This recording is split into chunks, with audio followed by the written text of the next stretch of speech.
Bienvenue dans Gap de parents, le podcast qui explore les écarts entre la parentalité que l'on imaginait et la réalité des parents qui travaillent.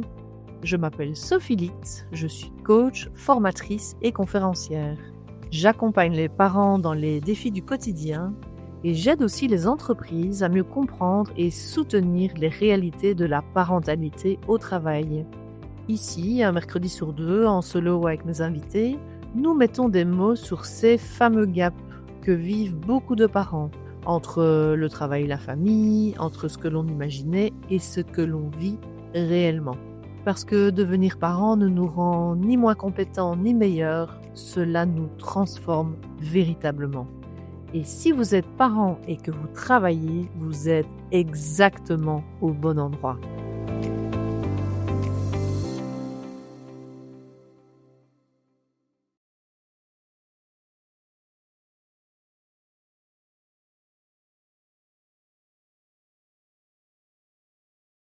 Bonjour à tous, bienvenue dans ce nouvel épisode de Gap de parents. Je suis ravie de vous retrouver aujourd'hui pour parler avec vous de la préparation du retour au travail.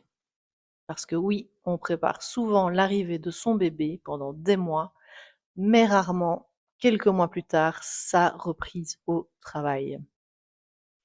Ben oui, en fait, quand on attend un enfant, on prépare plein de choses. On fait des prépas à l'accouchement, on prépare la chambre, alors que beaucoup de bébés, au final, dorment avec leurs parents quelques jours, quelques semaines, voire quelques mois dans la même chambre qu'eux. Enfin, soit. On prépare les jolis petits vêtements, la poussette dernier cri la plus pratique qui rentre dans la voiture. Pourquoi pas, les avant-gardistes pensent déjà au mode de garde et comment s'organiser. Et parfois même, super, pour prendre soin de la famille les premières semaines, on pense même à se faire préparer de bons petits repas à congeler pour les premières semaines. Bravo à celles qui pensent ou qui ont pensé à ça. Et donc finalement, pendant des mois, toute notre attention, elle est tournée vers cet événement extraordinaire qui est l'arrivée de notre enfant. Et c'est bien normal. Mais moi, ce que je constate avec le recul, avec mon expérience personnelle, avec toutes les femmes que j'accompagne au quotidien et aussi dans mon entourage, c'est qu'il y a un événement, une étape qu'on prépare beaucoup, beaucoup moins, c'est l'après. Vous voyez, les semaines qui suivent l'accouchement, ce fameux postpartum qui n'a pas toujours à voir avec la dépression postpartum d'ailleurs. Ces semaines qui suivent là, avec toutes ces émotions, ces up and down, cette fatigue, le changement de la place de notre couple où on est devenu parent, notre nouvelle identité, avec ce changement identitaire, la matrescence dont je vous ai plusieurs fois parlé. En fait, toutes ces choses qu'on découvre en les vivant, que ce soit finalement notre premier enfant ou les suivants. Et en fait, je pense que le retour au travail, ça ressemble beaucoup à ça. Parce qu'en fait, pourquoi est-ce qu'on prépare si peu ce retour au travail?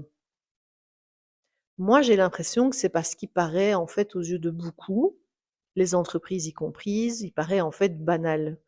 Parce que finalement, des milliers, des centaines de milliers, des millions de femmes travaillent et deviennent mamans. Et fatalement, elles retournent travailler après leur congé mat ou parental.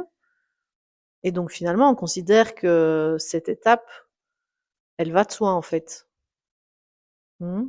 Et qu'il suffit de choisir, aller faire une séance de shopping pour sa tenue pour le jour de reprise, pourquoi pas s'acheter des nouvelles choses pour décorer ou pour travailler, reprendre son PC, reprendre son agenda et repartir en fait tout simplement comme avant. J'adore cette phrase qui m'est venue récemment, que j'aime si fort. Écoutez bien. Ce n'est pas parce qu'une transition est fréquente qu'elle est facile. Je répète, ce n'est pas parce qu'une transition est fréquente qu'elle est facile. J'adore. Et je dirais même aussi que ce n'est pas parce qu'elle est courante qu'elle ne mérite pas d'être préparée.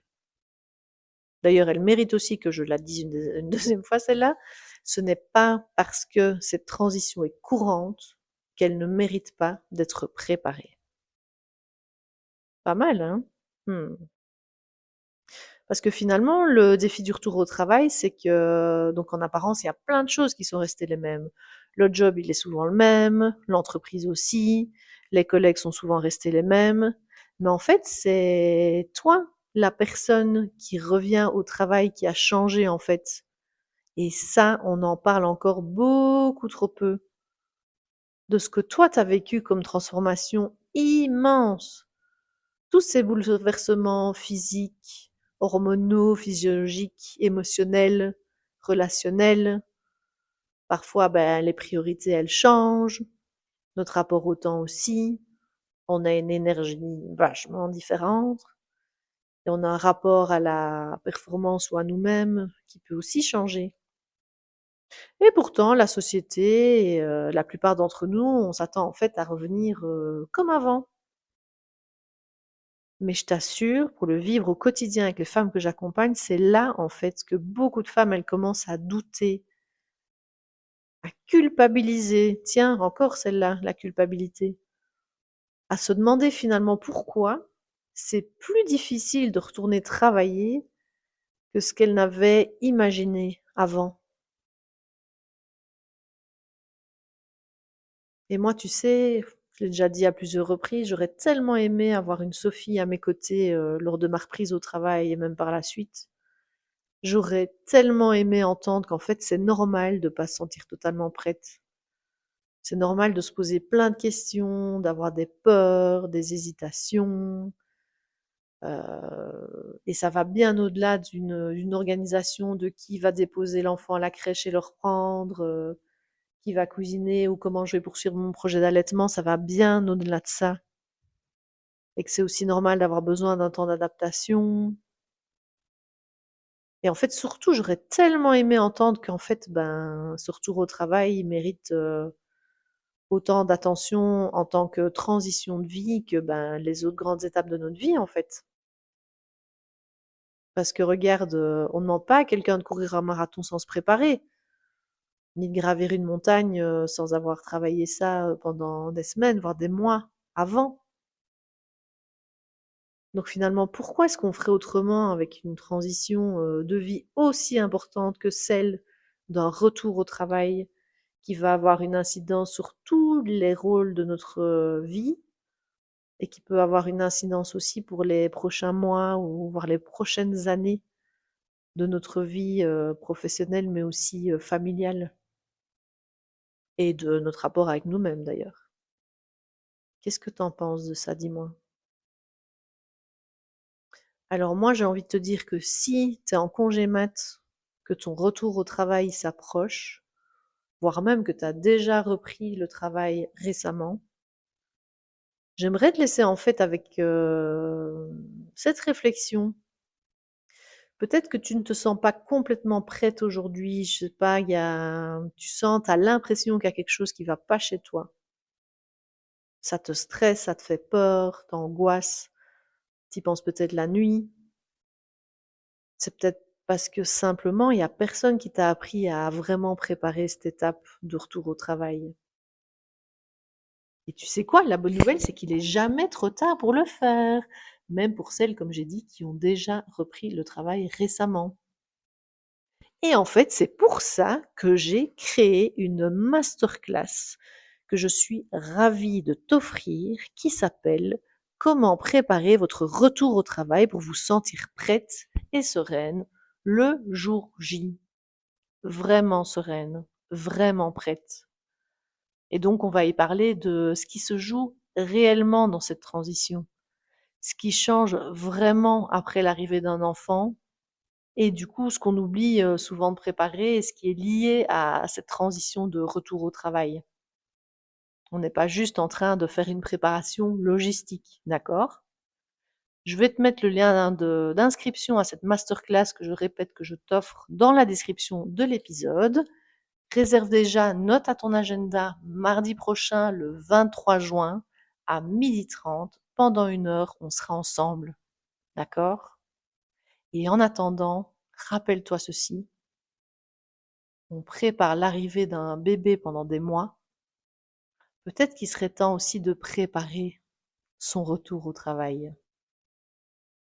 Je te laisse avec ça. N'hésite pas à aller t'inscrire et si tu n'es pas concerné, si tu n'es pas en congé mat, si tu n'es pas prête à retourner au travail pour le moment, mais que tu as des personnes dans ton entourage qui sont dans la situation, n'hésite pas, c'est le meilleur cadeau que tu puisses leur faire que de leur partager cet épisode. Parce que tu as peut-être déjà toi-même vécu un retour au travail, tu as peut-être déjà vécu des choses autour de ça et tu le sais tout comme moi, si on se préparait différemment, cette reprise, elle pourrait être très différente. Voilà. Merci pour ceux et celles qui m'auront écouté jusqu'au bout. Prenez soin de vous. Pour certaines, je vous dis à mardi prochain lors de cette magnifique masterclass. Et je vous dis à tous, prenez soin de vous. Et je vous dis à bientôt pour un nouvel épisode en duo, cette fois-ci, de votre podcast Gap de parents. À très vite!